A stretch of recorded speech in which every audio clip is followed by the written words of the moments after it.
Wetter in Friesland wordt al eeuwen stuurd door mensen. Maar de invloed van de mens wordt lietser. Want hudros we tinken bepaalt de geschiedenis van de Ierde haar eigen paard.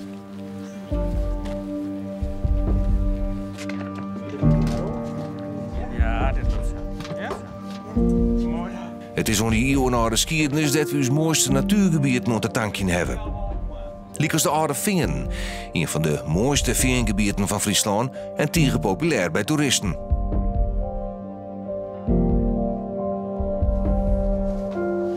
De Oude Veen.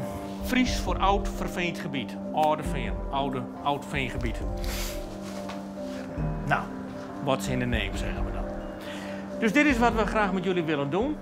Zoals gezegd, ik ga nu hier even stoppen met het verhaal. Ik ga zo meteen naar boven. Geniet vooral van al het mooie. We binnen te gast op het schip van Gerard en Andries dat rijstig de jong in de meer te gliedert.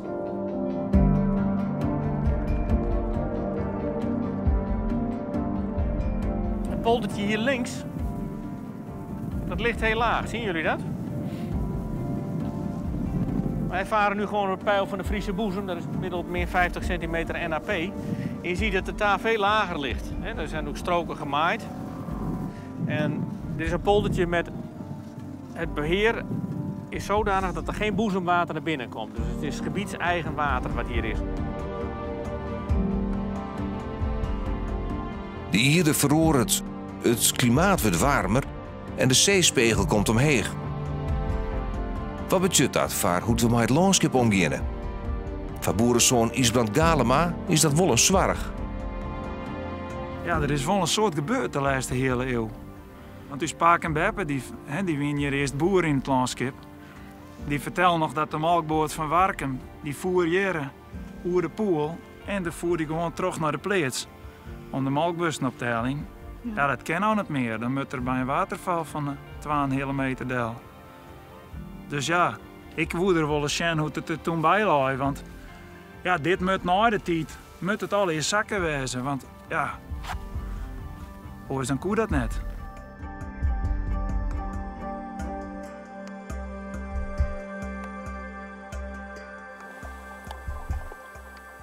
Hoe laait er jet iets bij? Hoe is het eens wel wen je in dit sompige land? Het blijkt een vreemd idee. Krijgt op de plakken net de mens het hutste werken het, vindt nou de mooiste natuur. Hier staat hij al. Zo net ook met een bloemetje. En er is het. Hier ook weer eentje. Daar hebben we hem. Hier groeit Zonnedauw. Heel mooie rode klierharen. En heeft wat gevangen. Hier zit een soort graswans. En heeft hier een vliegje te pakken. Met die plakharen, dat is een soort lijm, daar komt hij niet meer uit. Die pukvlees heeft een plant uit de tropen, maar Zonnedauw is gewoon een oer-Hollands plantje. Ja.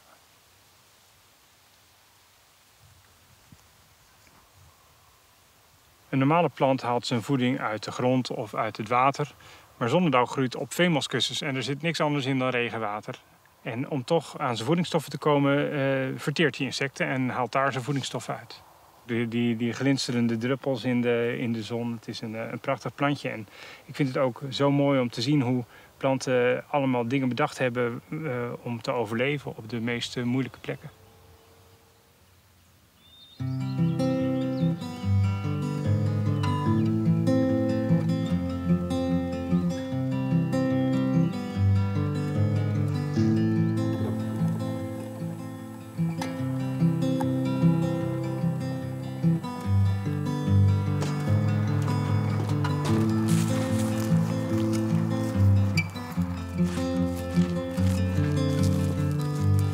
Hier in het Boetevield bij Veenwouden vindt de oorspronkelijke natuur van Friesland. Echt veen, zoals ooit ontstaan tussen zee en land.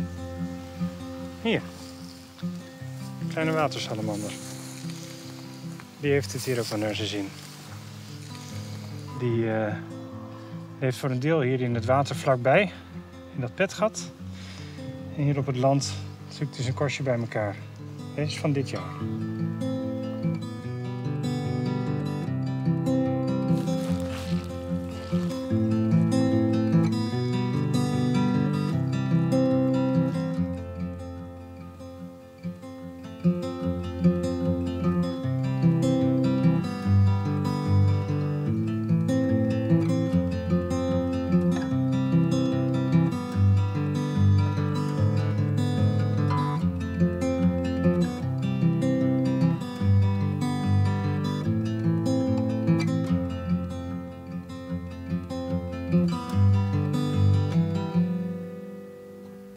dit heeft eigenlijk alles in zich zoals het veenlandschap honderden jaren geweest is. Tot zeg maar de jaren 50 van de vorige eeuw. En wat het is een afwisseling van gegraven petgatten. Daar is het veen uitgehaald voor turf, voor de kachel. En dat wordt afgewisseld met stukjes land. Daar werd het veen te drogen gelegd. En daar heeft ook riet gestaan en dat werd gemaaid om voor de dakdekking te gebruiken. En op de achtergrond zie je het bos. En dat staat ook al eeuwenlang of duizenden jaren lang in afwisseling met die veenmoskussens hier in Friesland op de grens van de zandgronden naar de zee toe. En waar dat water bleef staan, nou, daar wil riet groeien. Er komt wat voeding mee met dat water, dus dat wordt behoorlijk hoog. Dus je hebt hier al de eerste veenmossen. Laten we eens even kijken of we ze hier tussen kunnen vinden. Kijk, hier hebben we hem al staan. En dat veenmos dat maakt helemaal zijn eigen landje. Die kan hier tussen zijn hele fijne haartjes water vasthouden. En dan maakt hij eigenlijk een soort mos- en waterkussen.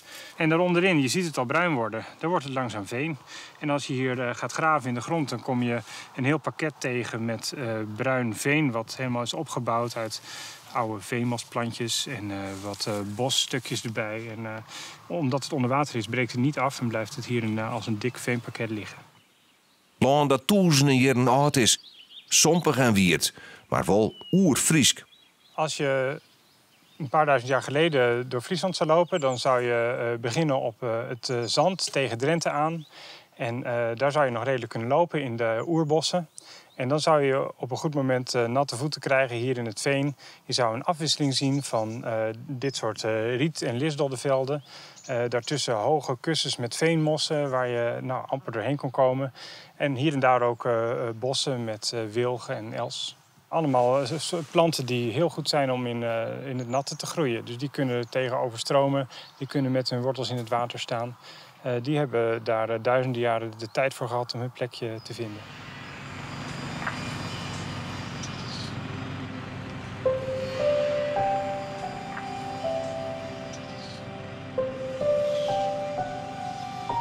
We maken een sprong in de tijd en stappen van de oernatuur in het nou.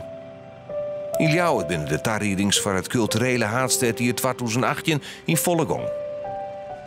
Wat verkeer misschien lastig, maar dat is bijzaak. Want hier, onder het verkeersplein, laait iets de zee. Nou Johan, zo diep zijn wij normaal nooit, hè? Nee, nu maak je het een keer in de praktijk mee, hè? Zou dit nou het... Kijk, is het zeeklei, denk ik, dit hier, hè? dit.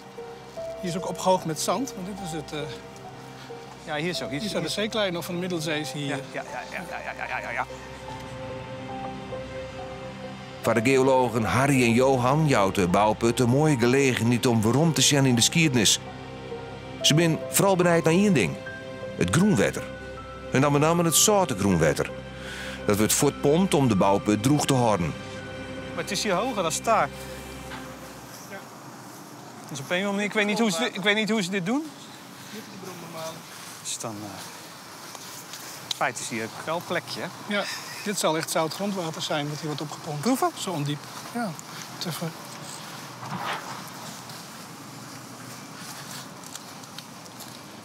Wauw, heel licht. Nee, maar dit komt echt wel uit de bodem, hoor. Ja, ijzer. De bruin is ijzer. Ja. Nou, het is wel ziltig. Harry en Johan binnen op tuin dat er nog safvolle te zien is. Ooit lag in heel Noord-Friesland de zee, zelfs onder de 13e eeuw.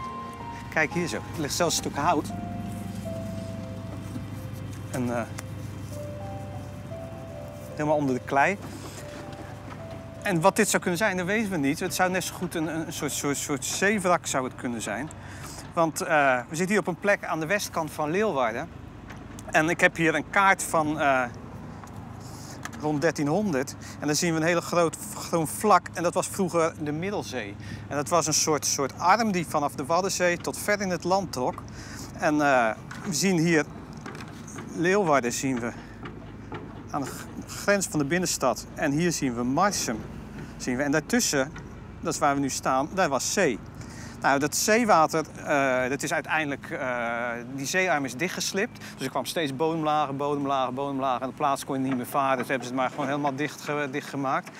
Maar dat is wel allemaal materiaal wat afgezet is in zout zeewater. En dat zout dat zit eigenlijk nog tussen die zandkorreltjes, tussen die kleikorreltjes. Dat zit hier nog steeds. Nou, erbij of zak je weg? De provincie is uiteindelijk zetten maar een studie naar het zout, want met de klimaatverandering kon dat zout in het water wel eens een probleem worden. Hier zie je. Hier heb je toch wat moerige lagen, lijkt het wel. Zie je dat? Ja. Moet je spul ook of niet? Nee, het is echt een beetje veraaard veen inderdaad al. Het kan ook wel eens later zijn, hè? Ja. Want dit was Middelzee. Dat is wel Middelzee. En op zout... En dan een schelpje nog. Van de zee. Ja. Maar kijk, hier zie je het grondwater zie je naar buiten komen. De Groenwaterstudie is tegen de skierig. Omdat je in feite een pionier bent. Dus onderzoek naar de toekomst van het Friese groenwater. En hoe het zoute en het zwierte groenwater zal verhoorden. En dat had eigenlijk nog net de plak voor in Friesland. En dat maakt het zo verschrikkelijk nieuwsgierig. En zo tegen, ja. Het groenwater wordt vaak oerl verbroekt. Maar dan moet het wel zwiert blijven. Harry en Johan kennen het nou voor het eerst echt onraaitje. Je kunt het eindelijk zien, Johan. Ja, je kunt het grondwater zien, ja. Ja, moet je het wel naar boven halen. Daar komt hij. Er komt weer een nieuwe. Er zit meer lucht dan grondwater. Ja. Grondwater is blijkbaar al vrij diep al. Ja, het komt ook... Ja, kijk, daar is hij. Zoutig? Ja, een beetje zilt. Niet heel erg, hoor. Vrij zoet nog. In Friesland heb je dus twee soorten water. Je hebt het zoete grondwater, wat oorspronkelijk door de regen is aangevuld. Je hebt het zoute water, wat van oorsprong door de zee is aangevuld. En die twee die blijven het liefste apart, maar dat gaat natuurlijk nooit helemaal goed. En dan mengen ze met elkaar. En zodra het een beetje zeewater erbij is het al niet meer bruikbaar voor de gewassen. Niet meer om er drinkwater van te maken. Dus wij zouden als mensen graag zien dat die waterstromen, die delen van het zoete en het zoute, dat uit elkaar blijft. Je kan eraan gaan pompen en dan krijg je dus heel snel het water naar je toe. Maar niet alleen het zoete water, maar ook het zoute water wat vlakbij zit. Nou, als je dat gaat mengen en weer terugbrengt in de aarde, dan heb je misschien wel heel veel water ongeschikt gemaakt voor drinkwater. Kijk, hier heb je een dubbele schelp. Die kan wel honderden jaren oud zijn. Misschien wel 1000, weet ik veel. Ja, zeker honderden. Want het is een zoutwaterafzetting. Misschien zit er zo'n fossiel schelpje in. Ja, dat is prachtig. Als je het wil zien, is het prachtig.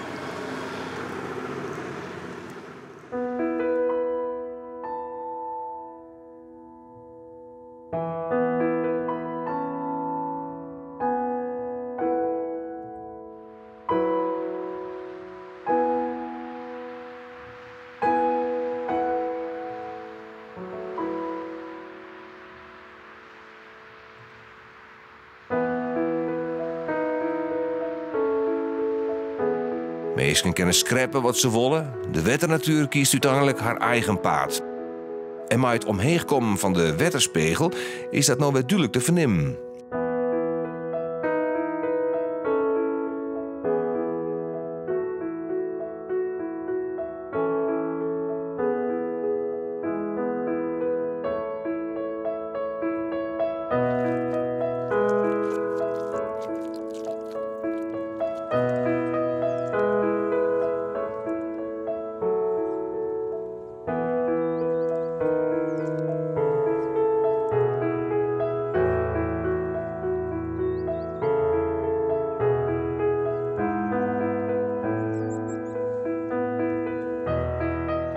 Aan de kust van Noord-Friesland rennen land en zee nog altijd in elkaar roer.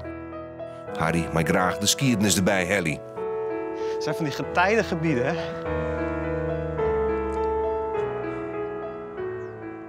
Als hoogwater komt, dan is het zee. En als het laagwater is, dan is het land. Dus je hebt eigenlijk geen kustlijn in Nederland, hè? Het gaat gewoon heen en weer. Zo is het eigenlijk altijd geweest? Nou, nee, zo is het helemaal niet altijd geweest. Nee, nog maar 20.000 jaar geleden zo'n beetje. Dat is voor geologen heel kort. Toen leefden we in een ijstijd. Het was zo koud dat al die poolkappen, die twee, die zogen het water allemaal naar zich toe. Die werden enorm groot. En daardoor over de hele wereld daalde de zeespiegel. En het was echt 120 meter stond de zeespiegel lager. En dat betekent dat vanaf hier kon je eigenlijk, lag het helemaal droog. Het was één grote koude, kale zandvlakken. En kon je zo naar Engeland lopen als je wilde. En dat deden ze ook, hè. Dus er zijn mammoetresten zijn gevonden op de bodem van de Noordzee, want die waren bezig naar Engeland te lopen. En als ze nu aan het vissen zijn, vissen ze die botten nog op. Nou, dus, maar op een gegeven moment werd het warmer. En dan gebeurt hetzelfde als eigenlijk nu ook gebeurt. Als de aarde warmer wordt, dan smelten die ijskappen en dan stijgt dus de zeespiegel. Nou, omdat hij zo laag stond, ging ongeveer hetzelfde tempo als nu, ongeveer 1 meter per 100 jaar, ging het water omhoog. Hetzelfde tempo als nu. En langzaam werd dit land steeds sompiger en steeds natter. En ongeveer op dit niveau, dat hier het grensvlak is tussen het zee en het land, daar stabiliseerde dat voor een aantal duizenden jaren. Nou ja, en toen kwam de mens. En de mens die dacht, ik ga mijn land beschermen, zodat de zee er niet meer overheen komt, want dan kan ik daar landbouw gaan doen. Nou, dan heb je je land beschermd, maar dat is alleen de bovengrond tegen het overspoelen. Maar als nu de zeespiegel weer omhoog komt, je hebt ook de zandlagen door de bodem, en die druk hier en de druk daar, dan gaat het water die kant op stromen. Met andere woorden, door de ondergrond gaat het grondwater nu naar het land toe. Dus je zou dus het water aan de landkant zou je eigenlijk iets hoger moeten zetten. En een soort barrière vormen, waardoor het zeewater niet verder kan als die barrière.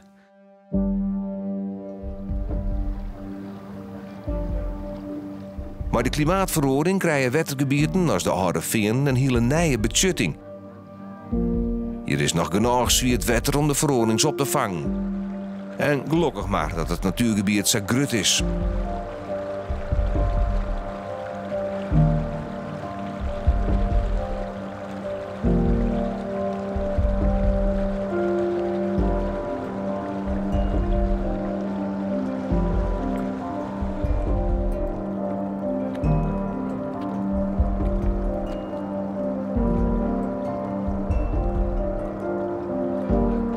Voor eerst kunnen we er gewoon van genieten.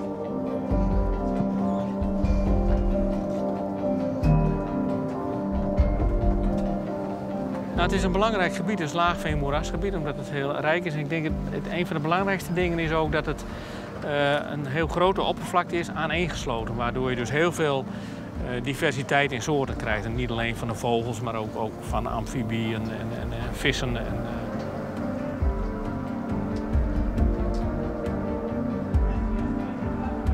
Waar skipper Gerard van der Meer het de natuur bijzondere betjutting. Hij maakt graag hoe de rest van het wetter. Het is een afwisseling van smal water, breed water. Begroeiing is heel verschillend. Je hebt op een vrij klein gebied zo nu en dan bomen, dan weer een hele grote laagvlakte. En dat maakt het eigenlijk een heel klein stukje van Friesland, maar met alle landschappen die je maar tegen kunt komen. Zandkopjes die eronder zitten. Dus je kunt aan de begroeiing zien van waar je heen wilt. Dus als ik niet hoef te praten met iemand, dan zit ik gewoon te genieten van alles wat hier omheen gebeurt. En dan weer het water. Het water kun je ook lezen. Je kunt zien waar wind is, waar het stil is. Dus hiervoor is een beetje wind.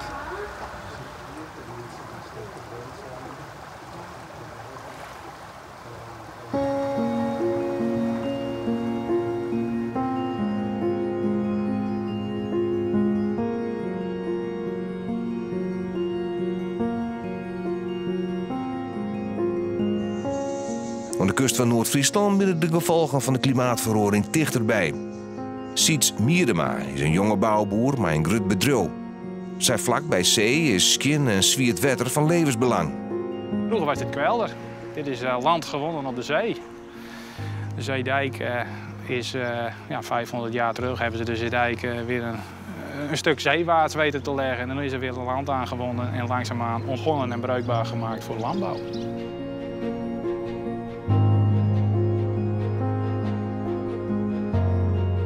Maar hoe krijgt dan bedrijf kleer voor de nieuwe tijd?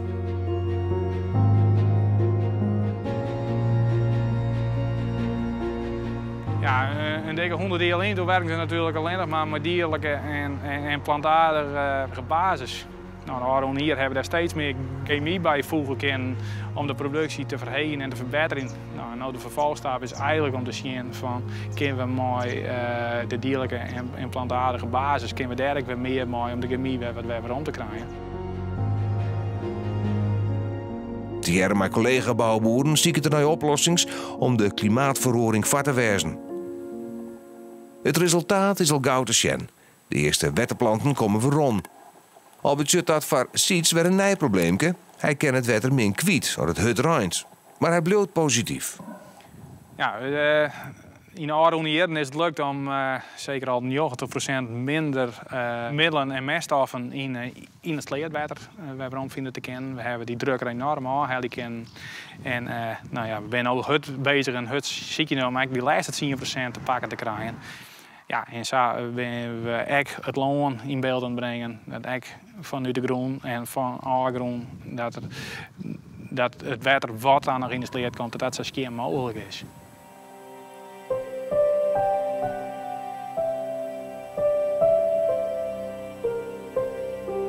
Dan is er nog het zoute wetter in de boeien. Zout is gif waar het jetter wil zijn. Dat is voor Harry weer interessant. Want wat heb je hier? Hier hebben we de riet. Het water wat is gegraven aan de rand van de zeedijk. Om het kwelwater van onder de zeedijk af te vangen. Maar heb je dit wel eens gebruikt voor je land? Ja, wij gebruiken het in ieder geval voor de gewasbescherming in de suikerbieten en in de winter daar gebruiken we het. Ja? En er wordt ook wel uit beregend. Maar daarvoor en als het dan te zout is?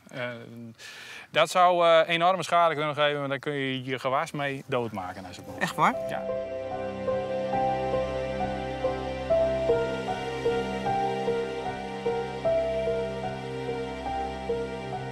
Een jonge boer in een nije tijd. Dan moest de kop er goed bij houden. We zijn er eigenlijk druk mee bezig. Ja, het is nu nog het kennis vergaren om te bekijken van wat gebeurt er allemaal op onze bedrijven in deze regio. Hoe zit het in elkaar? Hier, wat zijn dit? Het zijn de suikerbieten. Oké. Ik wil er even een uitsteken, dan kunnen we even zien hoe diep die al zit. Ja. Zo. Ja. En nou, dit gaat door tot in een haarvater en dan kun je wel tot 1 meter of 1,20 meter diep komen. Oké. Nou, het is altijd maar de vraag hoe zout het water daar is. Ja, hoe zout het grondwater daar is. Of hoe zout het grondwater daar is, ja. We hopen natuurlijk altijd dat hij binnen de lens blijft, van de zoetwaterlens blijft. Ja. Ik ben aangesloten bij een stuurclub Veldleeuwerik. Okay. Die zich richt op duurzaamheid, duurzame bedrijfsvoering. En van daaruit worden we ook bijgepraat over projecten die er in de regio lopen. Ja. Bijvoorbeeld het project Spaarwater. Ja. Waar ze echt duidelijk onderzoeken op een aantal testlocaties doen. Om te bekijken van ja, wat kunnen wij met... Waar vinden we zoutwater? Hoe vinden we het zoetwater daarbij in de buurt? Hoe kunnen we dat beïnvloeden zodat die zoetwaterlens zo groot mogelijk blijft? Zout wat meer aan de oppervlakte komt ook mogelijk blijft. Ja, ik volg het op een voet om ook voor de toekomst klaar te zijn. Mocht het ook bij ons een risico of een probleem gaan worden, dat we er ook snel op in kunnen spelen. Ja.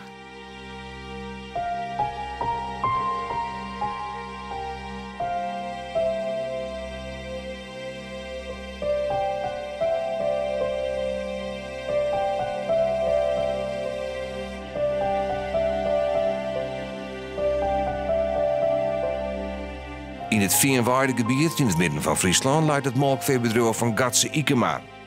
En hij past oza op het skinne wetter en de natuur. En een pad van Silaan houdt er wierd voor de vogels. Ja, ik denk dat het hier op een goede waai best. Want de list het kan prima met wetter. Ja. En ja, er zijn zoveel voordelen op te nemen van dat het wetter een beetje heger is. En als het zo is dat er geen oordeel van heeft, ja, dan denk ik, waarom zoekt het dan litten? Ja, het is denk ik een gevoel. Zo, ik wil het graag, dus als er dan wat een nadeel is, dan beslist dat misschien ook, dat is een nadeel.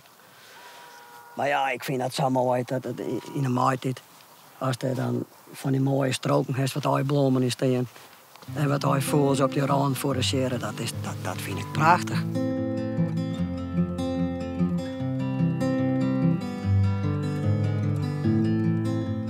En zo is er ook voor het Veenweidegebied een nieuwe rolweilijn.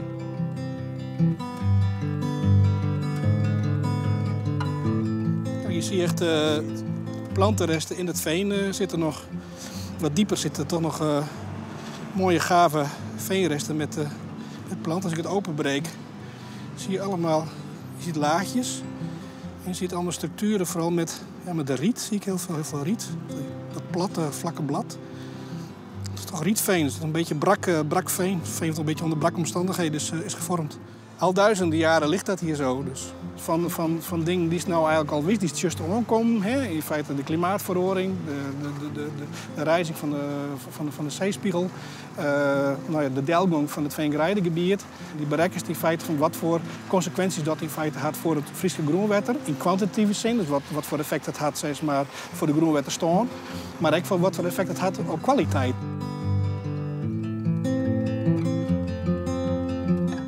De oplossing liep het zo eenvoudig. Liet de wetternatuur zijn gang gaan, liek als in jeder tijden. Dat waren geen makkelijke tijden. Maar toch, zo het kennen, nood we zo volle meer weten als doe. Hier groeit dus eelstiekel, zeggen we in Friesland. Krabbenscheer zeggen we in het Nederlands. Hij maakt hele grote knollen en die zakken dan naar de bodem. En die maken een laagje en er komt nog een laagje op. Net zolang tot het heel ondiep wordt. En dan komen de lisdodders erin, die zie je hier ook al staan. En die maken met hun wortels dikke matten. En op een goed moment is dat zo stevig dat je er zelfs op kan staan. En dan komt op een goed moment het veenmos erin. Wij hebben een tijdje het landschap helemaal naar onze hand gezet. Nou, we stuiten nu op de grenzen van de mate waarin dat kan. Terwijl we zoveel slimmer zijn geworden. Dus het moet mogelijk zijn om slimme nieuwe toepassingen te bedenken van gewassen die wel bij hoge pijlen willen groeien. En dat is precies wat we gaan doen. Met het project Better Wetter gaan we proberen om in de omliggende landjes hier met hoge waterpijlen een teelt te bedenken waar zo'n boer een beetje mee kan verdienen, maar waar ook de natuur nat bij blijft.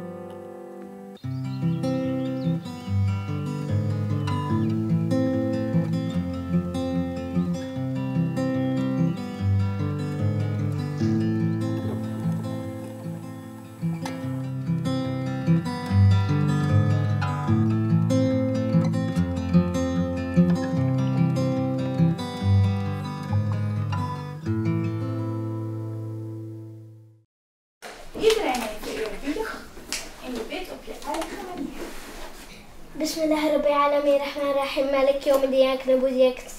Iyyaka nasta'in. Ihdinas siratal mustaqim. Siratal ladzina an'amta alaihim ghayril maghdubi alaihim waladdallin. Amin. Vader, Zoon en Geest.